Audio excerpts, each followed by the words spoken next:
Olá, boa tarde. Este é o Fala DF, seu jornal colaborativo. Eu sou Catiúcia Sotomayor. Estou ao vivo com você pela TV União, canal 11.1 da Rede Aberta e também pelo Facebook e pelo YouTube. Este programa é seu. Nós queremos mostrar o que você quer ver na televisão. Você pode participar mandando imagens feitas pelo celular, gravar entrevistas, fazer denúncias ou enviar sugestões de matéria. Mande seu vídeo pra gente, eu estou esperando. O nosso WhatsApp é o 619-8211-4948 e o e-mail é o faladfcanal11@gmail.com. A gente quer ver você aqui no Fala DF. Hoje, após se reunir com o presidente eleito Jair Bolsonaro, o juiz federal Sérgio Moro divulgou uma nota em que afirma ter aceitado o convite para ser ministro da Justiça e Segurança Pública no novo governo.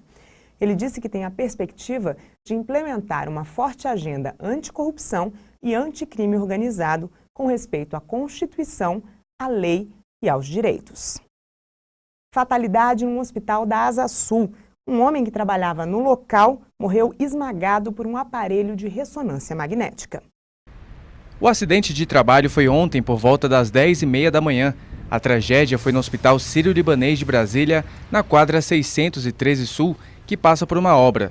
Os bombeiros chegaram por volta das 11 horas. A informação preliminar era de que um botijão de gás havia caído, mas o Corpo de Bombeiros informou que se trata de um equipamento de ressonância magnética. Um engenheiro da empresa que trabalhava no local informou aos militares que o aparelho pesava cerca de 5 toneladas. A Polícia Civil foi chamada para realizar uma perícia. O homem que faleceu trabalhava numa empresa que fazia o transporte do equipamento hospitalar. Paulo dos Santos tinha aproximadamente 50 anos. O aparelho estava sendo içado do térreo para o terceiro andar, quando se soltou e caiu em cima do funcionário, que teve o corpo esmagado. Por causa do impacto da queda do aparelho, um cilindro de gás hélio começou a vazar. A situação foi monitorada pela equipe de produtos perigosos dos bombeiros. Em seguida, o corpo foi removido pela viatura do Instituto Médico Legal. Em nota, o Hospital Sírio-Libanês lamenta profundamente o acidente e informa que está colaborando com o processo enquanto as causas estão sendo apuradas. Muito triste mesmo essa história. Bom, com todos os estímulos da modernidade, o estresse está começando a dar sinais cada dia mais cedo. Birra, mau humor, impaciência, muitas vezes são uma manifestação grave do estresse infantil. As crianças também precisam de tratamento. Com a gente, a fisioterapeuta Ilê Lopes. O diagnóstico no caso do estresse infantil é mais difícil de ser feito ou os pais conseguem identificar? Quais são esses sintomas? Boa tarde. Boa tarde, Dilson. São vários sinais, sintomas que desde que nós tenhamos um cuidado específico e especial com a nossa criança, é fácil você perceber e inclusive precocemente, para que a gente possa ajudar essa criança. Que tipo de sintoma a gente tem, que sinal a gente tem que tomar cuidado e atenção? Olha, nós temos vários. Um deles é a alegria. A criança deixa, quando a criança passa a repetir ações que não são características da criança, da faixa etária dela, como ainda o descontrole da urina, a irritação, ou seja, o comportamento sociável dela já deixa de demonstrar, já demonstra um desequilíbrio que faz com que a gente perceba sinais que são prejudiciais a essa criança. A irritabilidade, a agressividade na escola, ou desestímulos até mesmo de escola, a irritação com o amigo, enfim, são vários sinais que quando a família está no eixo de observação, precocemente são estados de alerta. Agora, hoje em dia, com essa questão da modernidade, do acesso à tecnologia, do excesso de atividades, é isso que está causando isso nas crianças? O que a gente pode identificar? Pode ser. É um agravante, a gente tem como um agravante, às vezes até tentando ocupar a criança, né, de forma produtiva, mas o acúmulo dessas informações ou dessas atividades também pode gerar um estresse. E a gente diz que a criança ela tem que ter limites, horários, mas ela tem que ter também o direito de ser criança e de fazer as coisas, as atividades que ela gostaria de fazer, como brincar, jogar bola, enfim, sair do videogame. Ela pode tudo, porém monitorado, com tempo restrito, né, para que ela não foque foque demasiadamente naquele brinquedo, principalmente os games, que hoje também, em relação à modernidade, é um agravante, ela quer passar horas e horas ali. E nesse momento ela deixa de socializar, ela deixa de fazer as obrigações da escola, ela deixa de brincar e participar do eixo familiar, tá? Então essa é uma preocupação. Não é só jogar também, a gente vê que muitos pais exigem demais da criança na escola. Isso Sim, também é prejudicial, sim, né? Exatamente. Então, a criança por si só, quando ela tem essas atividades já como uma agenda, como um estímulo, ela já se sente cobrada, né? Então, assim, a hora e a permanência dela dentro dessas atividades não pode confrontar com o direito dela de ficar à vontade, de brincar e de fazer as atividades também que são passíveis de estimular muito mais o crescimento dela. Agora, para concluir, que tipo de tratamento essas crianças podem passar? Hoje nós temos, assim, várias opções que tiram a criança do estresse, que nós podemos falar da depressão no estresse ou do hiperativo, né? Então, seria duas faixas etárias que a gente trabalha em relação a movimentos emocionais, que tanto a gente pode levar, por exemplo, para massagens, né? São recursos fantásticos que dá aquela desacelerada, que faz com que a criança ela entre em sintonia com o corpo dela, que ela faça também até uma desaceleração para provocar, induzir um sono mais tranquilo, né? Então, tudo isso daí é um estímulo natural que cabe dentro de um eixo onde que a criança, ela volta para pegar o ritmo orgânico dela, para que ela possa ter estímulo para poder cumprir as outras funções, as outras atividades, né, que é inerente da criança, como escola, como lazer e tudo mais, como o próprio crescimento. Tá ótimo, então muito obrigada, Helena. Eu que agradeço. O que abre e o que fecha no feriado e informações sobre a vacinação gratuita para a população do DF. Vamos saber mais direto da redação. Boa tarde, Jeff Baroni. Boa tarde, Catiúcia. Boa tarde para você aí de casa. Hoje aqui no Direto eu vou falar o que vai funcionar e o que não vai funcionar no DF durante o feriadão. As unidades de pronto atendimento e as emergências dos hospitais vão funcionar normalmente. Já as unidades básicas de saúde e os ambulatórios estarão fechados. Com relação ao lazer, o zoológico e o jardim botânico, vão estar funcionando também normalmente. Ainda sobre saúde, a rede pública de saúde do Distrito Federal vai disponibilizar vacinas gratuitas. Então são 1.200 vacinas em mais de 120 postos de vacinação. Também nas 28 regiões administrativas e 23 áreas rurais. Só um exemplo. Recentemente teve a campanha da influenza, né? Então a campanha já terminou, mas as vacinas ainda estão disponíveis nos postos. Então não percam essa oportunidade. Procure o posto de saúde mais perto da sua casa. Então é isso, Catiúcia. Amanhã eu volto com mais informações aqui do Direto. Voltamos para o estúdio e é com você. Obrigada, Jeff. E no próximo bloco tem informações sobre o dano moral nas redes sociais. Vamos falar com o advogado Marcelo Lucas. A gente volta logo.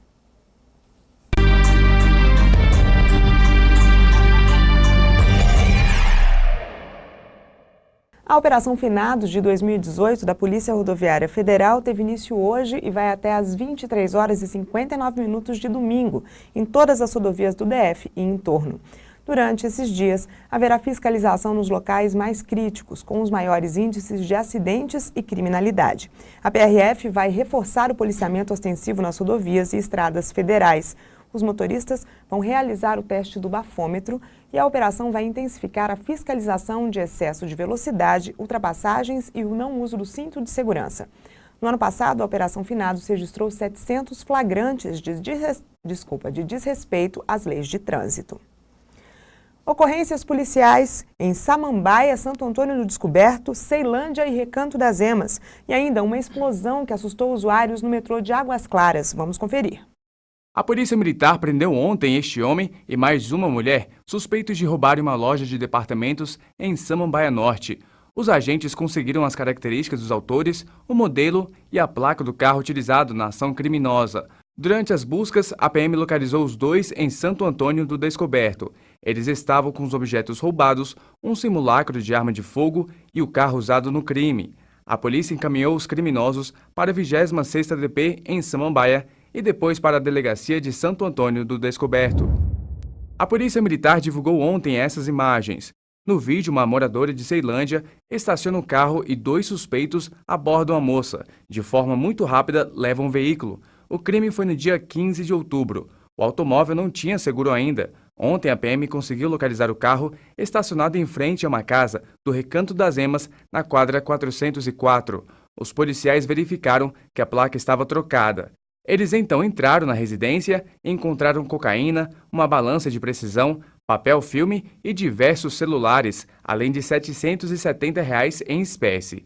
Os 2 homens que estavam na residência foram parar na delegacia. E ontem à noite, os moradores de Águas Claras registraram o momento do curto-circuito que ocorreu nas proximidades da estação de metrô de Arniqueiras. Em seguida, houve uma explosão. O corpo de bombeiros foi chamado. Os servidores do metrô disseram aos militares que o curto-circuito ocorreu na parte de baixo de um dos vagões que seguia no sentido Taguatinga Sul-Centro. Houve muita fumaça e os passageiros ficaram nervosos. Alguns inalaram fumaça. Eles foram atendidos pelos bombeiros, mas ninguém precisou ir para o hospital. Já o trem foi retirado de circulação e levado para o pátio de manutenção. Você sabe o que pode render uma indenização por dano moral? Que tipo de ofensa entra na lista? Para falar sobre essas ações que só aumentam com a internet e as redes sociais, está aqui com a gente o advogado Marcelo Lucas, pós-graduado em Direito Público, diretor-tesoureiro da Caixa de Assistência da OAB-DF e professor de Direito. Boa tarde. Boa tarde, Catiúcia. Tudo bem, Marcelo? Tudo bom. Explica pra gente o que são os danos morais. Bom, o dano moral é um instituto do direito civil que confere às pessoas que sofrem lesão na sua personalidade. Toda vez que a pessoa venha sofrer uma lesão à personalidade, isso, por consequência, gerará a produção do dano moral. Agora, objetivamente, o que é considerado dano moral, o que é considerado uma ofensa à personalidade e o que não é? Nas redes sociais, por exemplo. Bom, nas redes sociais as pessoas têm a ideia de que você proferir uma palavra, algum xingamento direcionado a uma pessoa que está naquele grupo das pessoas que frequentam a rede social, isso sim poderia gerar um dano moral. Quando você ofende diretamente com xingamento ou alguma palavra que reduz a pessoa a uma situação de insignificância, isso pode ser considerado dano moral, sim. E o que não é considerado dano moral? Por exemplo, uma indireta na rede social, quando a gente fala alguma coisa, eu queria que você desse um exemplo para as pessoas conseguirem visualizar o que é e o que não é. Claro. O dano moral é quando eu me direciono a você. Por exemplo, Catiúcia, você é feia, você tem atributos horríveis. Agora, quando eu falo, as pessoas que frequentam esse grupo do WhatsApp ou do Facebook são pessoas que não têm caráter, assim, não direciono o ataque a uma pessoa. Quando eu falo em aberto, eu falo, tem pessoas aqui que frequentam o meu Facebook que não merecem respeito. Mesmo que eu me sinta ofendida, eu não tenho como, de alguma forma, entrar com uma ação de dano moral. Não tem, porque eu não direcionei. Quando eu direciono aquela pessoa, a pessoa, sim, ela vai saber que a afronta... Você me chamou de feia, eu acho que eu vou entrar com uma ação. Não, mas você é muito bonita. Mas, assim, então, o que acontece? A gente não pode realmente direcionar o ataque. Quando a gente direciona o ataque e a pessoa passa a ter um certo tipo de constrangimento, porque o dano moral, as pessoas têm a ideia de que o dano moral é a dor, o sofrimento, o abalo psicológico, e não é. O dano moral é toda vez que você ataca a personalidade, ou seja, a pessoa da Catiúcia, e ela recebe essa afronta, e o seu psique começa a ter abalos, aí sim é uma consequência do seu ataque à personalidade, e aí vai gerar várias circunstâncias. Mesmo que eu não tenha me sentido de alguma forma ofendida, eu posso te processar por dano moral, porque o dano não tem nada a ver com o que eu estou sentindo, mas com o seu ataque à minha personalidade. Justamente. Então, na verdade, isso é muito importante. E como que isso se prova? Bom, as pessoas, o que é interessante? O dano moral é importante que você prove, né? Quando você procura um profissional do direito, você tem que levar provas desse ataque. E o que geralmente as pessoas fazem e a gente recomenda, né, o profissional do direito? Que você produza provas, né, fotos, faça o touchscreen da tela do Facebook e demonstre, né, que a afronta foi direta a você. Quando a afronta é no amplo geral, inclusive a gente pode observar agora nas eleições, todos os eleitores de fulano, de Beltrano, são pessoas assim, assim, assado. Ali não existe o dano moral. Agora, quando eu me direciono àquela pessoa né, o nome que está na sua rede social, isso está passivo. Então a pessoa faria foto dessa afronta e procuraria um profissional do direito para que ele ingressasse em juízo e discutir essa questão do dano moral. Agora, para concluir, o que dá para ganhar com isso? Dá para ficar rico com uma ação de dano moral? No Brasil, a gente até, a magistratura de primeiro grau, os juízes, eles entendem que, para não banalizar, para não ficar a indústria do dano moral, que qualquer pessoa possa tentar se enriquecer por conta do dano moral, a aplicação do dano moral, do valor financeiro, não tem sido alta. Né, gira em torno de 5 a 7 mil, em torno por aí. Já em outros países, como nos Estados Unidos, lá realmente são condenações milionárias. No Brasil, não. No Brasil, os juízes eles têm contido esses valores para que a pessoa ela se sinta valorizada, né, quando for afrontada a sua personalidade, mas que também não cause um enriquecimento sem causa. E qual é a ideia? É que a pessoa que afrontou tem uma questão pedagógica. Tá ótimo, então. Muito obrigada, Marcelo. E daqui a pouco tem live by Jana Mioto e uma aula de remo com foco na acessibilidade. Voltamos já já.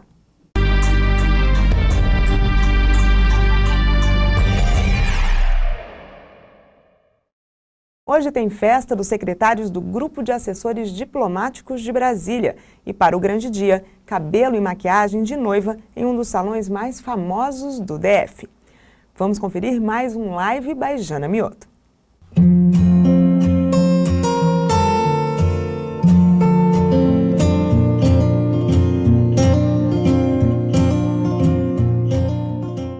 E hoje, no grande dia, estamos aqui com o badaladíssimo maquiador Ricardo Maia. Ricardo, que bom tê-lo aqui no nosso quadro.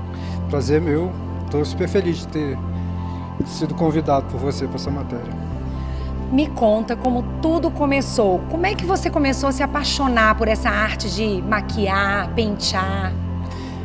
Bom, tudo começou muito criança. Eu comecei fazendo belas artes, eu gostava de desenhar, pintar. Meu pai era militar, eu fiz colégio militar. Então, assim, ele sempre foi um pouco contra isso, né? A ser artista. Ele falou assim, artista morre de fome, você só vai ser famoso quando morrer, que não sei o quê. Mas aí quando eu cheguei para ele, falei que ia ser cabeleireiro, ele amou, falou assim, olha, se é o que você quer fazer, vai fazer.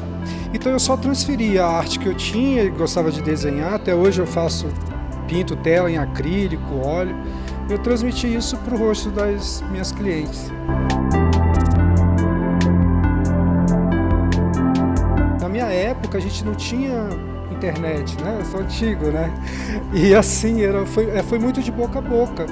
Então, com o decorrer do tempo, a gente achou a necessidade de dar mais atenção à noiva, porque nós éramos cada vez mais procurados pelas noivas. Apesar da gente ter um trabalho todo diferenciado em corte, cor, mas a noiva acho que é uma coisa que é uma estrela, né? Ela sempre chama mais atenção de um evento, de um casamento. Então, a gente procurou adaptar os nossos serviços voltados para a noiva também. Então tudo isso, todo o nosso trabalho foi feito para a gente poder abraçar cada vez mais a noiva.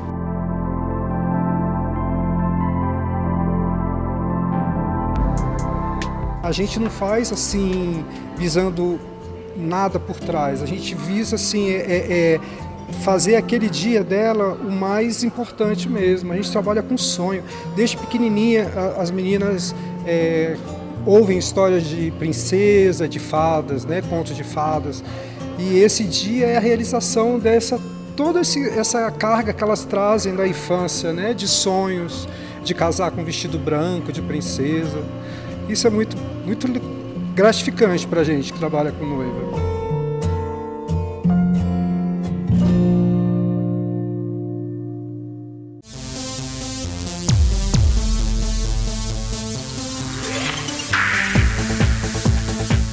E hoje no Robaiá de Brasília, um super evento, Dia do Secretário.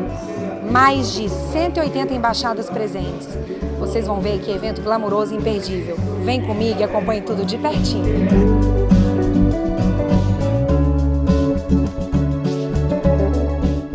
Karine, é com essa felicidade que mais uma vez eu tô aqui no Robaiá Brasília hoje para esse Dia do Secretário, que é muito importante, um evento de extremo peso.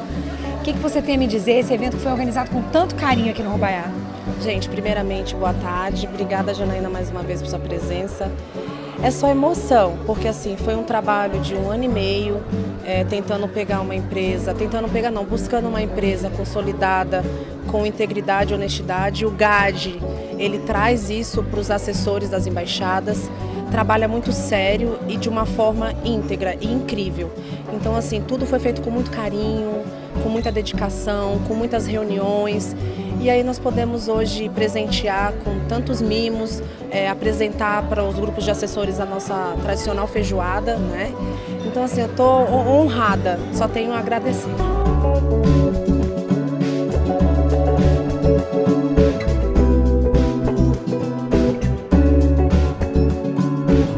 Não existe um dia do assessor diplomático. Nós nos apropriamos do dia dos secretários, tanto é que por isso que nós ampliamos para secretários também, porque nós temos muito colega homem, e a gente estendeu para outras áreas da embaixada, porque a embaixada não se restringe à secretária do embaixador. A gente tem funcionários na área política, econômica, o pessoal que precisa interagir também. E fruto disso, hoje, no almoço, a gente conseguiu reunir quase 180 pessoas.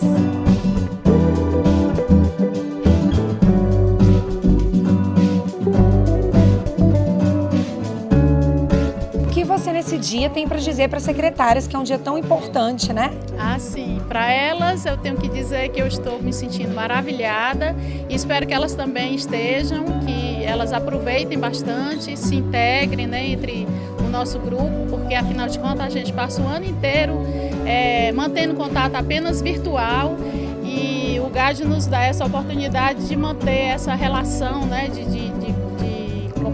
convívio, pelo menos nesse dia, né? E então, num lugar desse maravilhoso, eu espero que elas aproveitem bastante. Eles são parceiros do ano inteiro, né?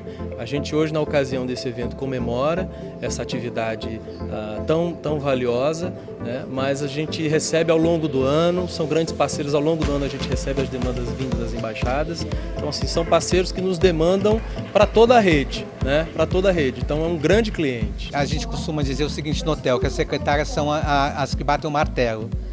Elas são as formadoras de opinião.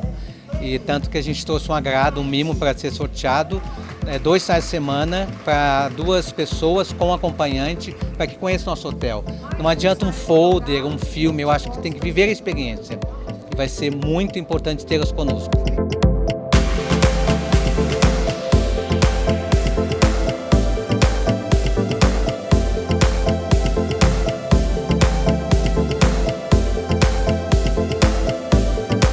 Fechando esse evento mais que especial no Dia do Secretário Rubaiá Brasília, aguardo você no próximo Fala DF Live by Jana Mioto, porque aqui a sua festa é a nossa festa.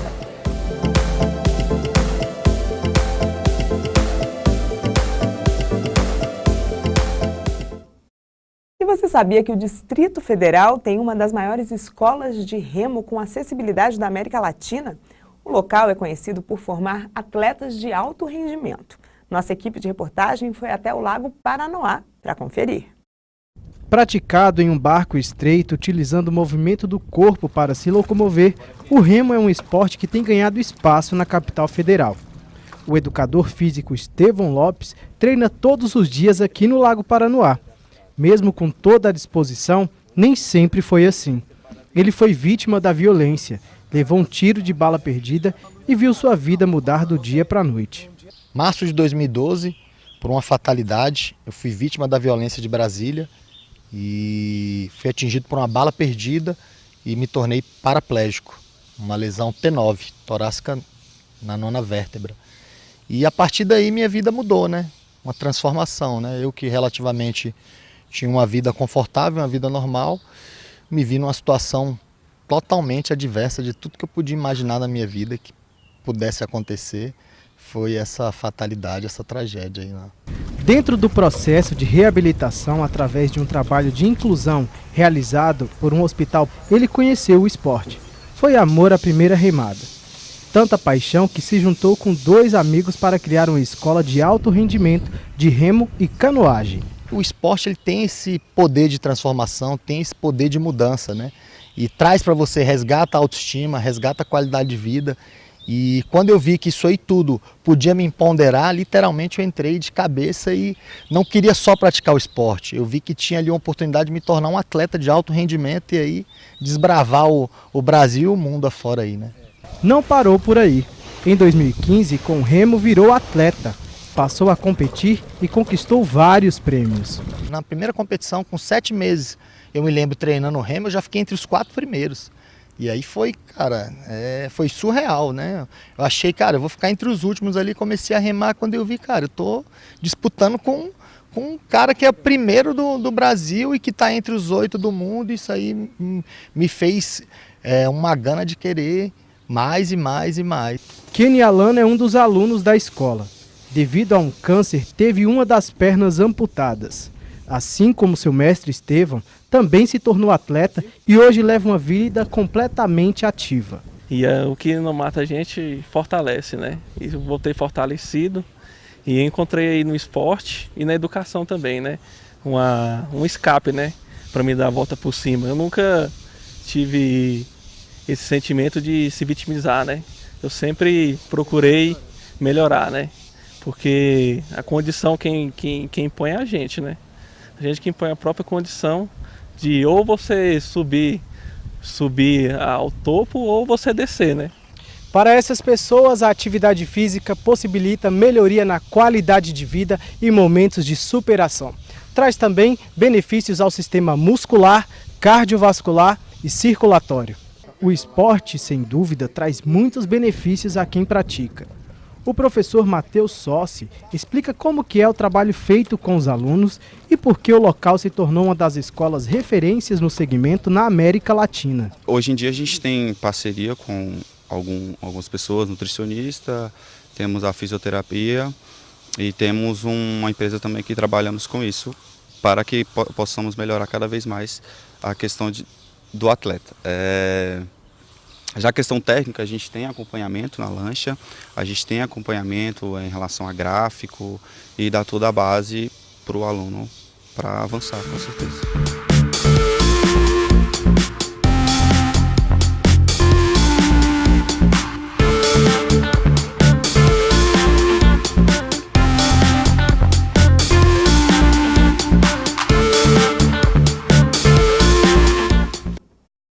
E o Fala DF de hoje fica por aqui. Nosso WhatsApp é o 619-8211-4948 e o e-mail é o faladfcanal11@gmail.com. Siga a gente nas redes sociais. Nosso Instagram é o @faladf. Acompanhe também o Instagram da televisão, @TV União Brasília. Voltamos amanhã às 13h30 com mais informações do Distrito Federal. Tem agenda para o fim de semana, para o feriado. Não perca!